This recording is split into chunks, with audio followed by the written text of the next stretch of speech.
জয় জয় শ্রীমৎ আচার্য বিবেকানন্দ গোস্বামী প্রতিক্রম। জয় রাধে জয় রাধে জয় রাধে জয় বিবেক জয় বিবেক জয় বিবেক জয় তোমার জয়। আজকে বলতে চাই সেই পরম আরাধ্য গুরুদেবের সেই অপরলীলা, যা আমরা যখন গুরুদেবের সাথে ঘুরেছি থেকেছি, দিন ভরে কাজ করেছি। তারপরে এক সময় আরতি যখন করতে গিয়ে সবাইকে আরতি সাজানোর জন্য সাজিয়েছি, আরতি করা হয়ে গেছে। শেষে লাস্টের পরিষেবায় যখনই আমি ঠাকুরকে প্রণাম করতে গেছি, শুধু এটুকুই মনে আছে হাজার হাজার লোক আমার গায়ের উপর দিয়ে, মাথার উপর দিয়ে শুধু যাচ্ছে।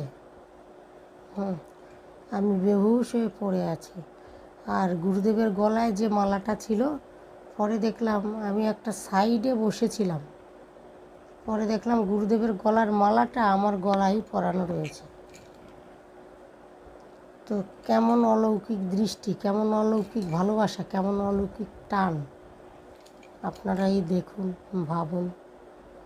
সেই পরম আরাধ্য গুরুদেব সেই যেখানেই বসে আছে না কেন, সেই আরতি কীর্তন শেষ করে সেবায় গেছে, আর আমি ওই ঠাকুরের কর্ম করতে করতে অজ্ঞান হয়ে পড়ে আছি। তখনই ওই ঠাকুরের গলার মালাটা আমার গলায় পরে, যখন আমি হুঁশ ফিরে আসছে, দেখলাম ঠাকুরের গলার মালাটা আমার গলায় পরানো রয়েছে।